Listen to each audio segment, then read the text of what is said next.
White कढ़ाई add करना वा नेशनल ਦਾ ਹੈਗਾ ਤਾਂ ਜਾਂ शान ਦਾ ਹੈਗਾ ਤਾਂ दोनों जरा मर्जी ऐड कर दो। कैसे हो प्यारे दोस्तों, उम्मीद करता हूँ आप सब ठीक ठाक हो गए और खैरियत से हो गए। तो आज शेफ शान लाइक है चिकन वाइट कढ़ाई की रेसिपी। ये देख ली रेसिपी चिकन वाइट कढ़ाई लेनी है जैसी हंडी वगैरह वाइट कढ़ाई बनानी है और लेना बर्तन तो ਉਹਦੇ ਵਿੱਚ 4 अदद मीडियम साइज ਦੇ प्याज ऐड कर देने हैं स्लाइस करके। लहसुन ये कलियां ला लेनी है 7 to 8 अदद। हरी मिर्च दे 2 पीस ला लेने हैं मीडियम साइज दे। ते अदरक ला लेना थोड़ा ही अदरक का तकरीबन 3-4 इंच दे टुकड़े तो छोटे छोटे पीस बना लेती। ते हुन ऐड कर देना सारी चीज़ां हाफ कप पानी ऐड कर देना जी। मिक्स कर लेना जी प्याज नू लहसुन नू जरा ऐड कीतियां चीज़ां 3-4 ते कवर दे देना कढ़ाई दे उत्ते। कवर दे के 5 to 7 मिनट लगने प्याज सॉफ्ट हो जाएगा, नरम हो जाएगा। ठीक है, मतलब कि नरम करना है नो जिदा नहीं आओ चमक दी शक्ल दे विच आ जाएगा प्याज जी नरम सॉफ्ट हो जाएगा। उस तो बाद तुहानू अगला प्रोसेस दसते हैं। चूल्हे दा फ्लेम ऑफ कर देना। ऑफ करने तो बाद कढ़ाई दा ढक्कन उठा लेना। प्याज जिदा बाद नरम और सॉफ्ट हो गया वा उन एक बर्तन दे अंदर सी प्याज नो निकाल लेना, कट लेना वा। Wow,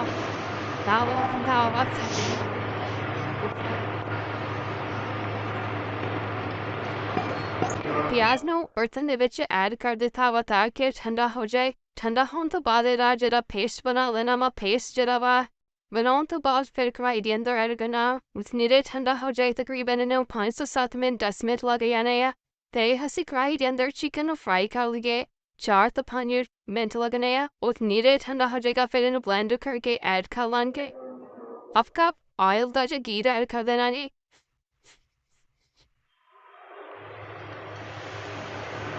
घी के अंदर पा देनी है सफ़ेद मिर्च पाउडर 2 चम्मच। और चिकन ला लेना वा 1 किलो के करीब। ते चिकन थाई डाल लेना वा। चिकन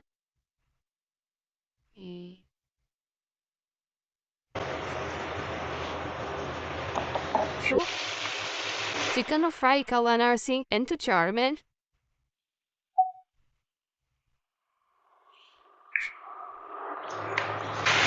नमक ऐड कर देना टेस्ट के सामने।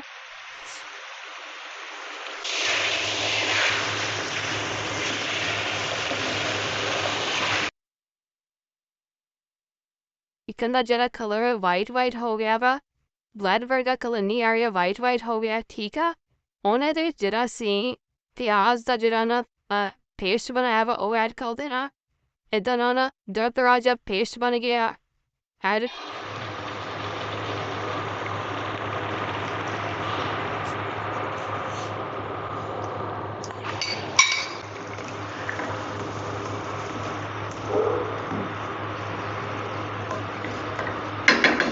वाइट कढ़ाई ऐड करना वा।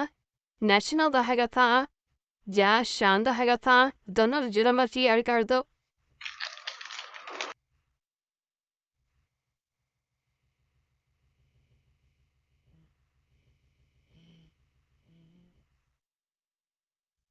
मिक्स कर लेना अच्छे तरीके ना ही।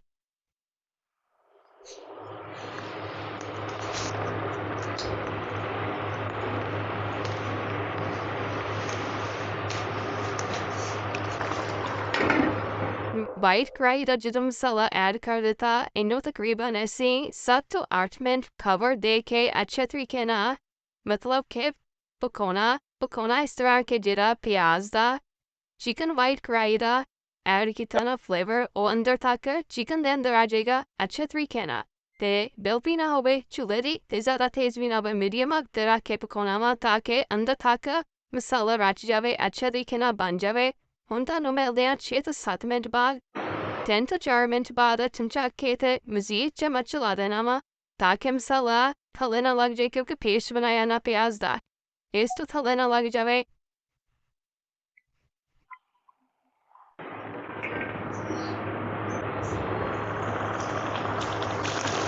ਅੱਛਾ ਤਰੀਕੇ ਨਾਲ ਇੱਕ ਦਫਾ ਚਮਚ ਨੂੰ ਚਲਾ ਦੇਣਾ ਵਾ ताकि मसाला इलजुल हो जाए मसाले दी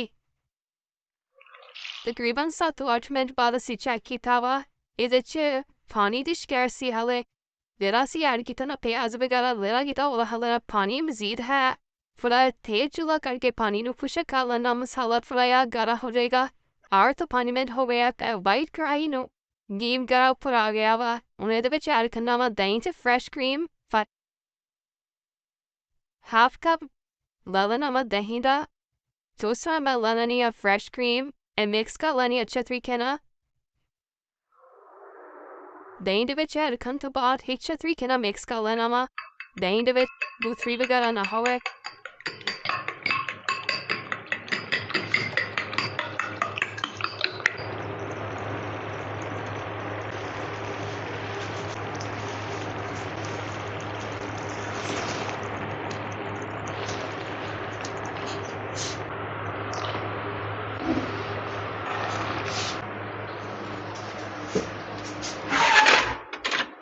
ਦਹੀਂ ਤੇ ਫਰੈਸ਼ ਕਰੀਮ ਐਡ ਕਰਨ ਤੋਂ ਬਾਅਦ ਇਹਨੂੰ ਤਕਰੀਬਨ 6 ਤੋਂ 7 ਮਿੰਟ ਪਕਾਉਣਾ ਫਿਰ ਦੁਬਾਰਾ ਲੇਵਰ ਚਿਕਨ ਦੇ ਅੰਦਰ ਚਲ ਜਾਵੇ ਕਰੀਮ ਦਾ ਤੇ ਦਹੀਂ ਦਾ ਤੇ ਕੰਸਿਸਟੈਂਸੀ ਸਹੀ ਹੋ ਜਾਏ ਦਹੀਂ ਦੀ ਚਿਕਨ ਵਾਈਟ ਕਰਾਹੀ ਜ਼ਬਰਦਸਤ ਤਰੀਕੇ ਨਾਲ ਬਣ ਗਿਆ ਤੇ ਆਇਲ ਵਗੈਰਾ ਘੀ ਵਗੈਰਾ ਉੱਪਰ ਆ ਗਿਆ ਜ਼ਬਰਦਸਤ ਤਰੀਕੇ ਨਾਲ ਹੁਣ ਸਬਜ਼ ਧਨੀਆ ਉੱਪਰ ਲਾਉਣਾ ਵਾ ਧਨੀਆ ਐਡ ਕਰ ਦੇਣਾ ਜੀ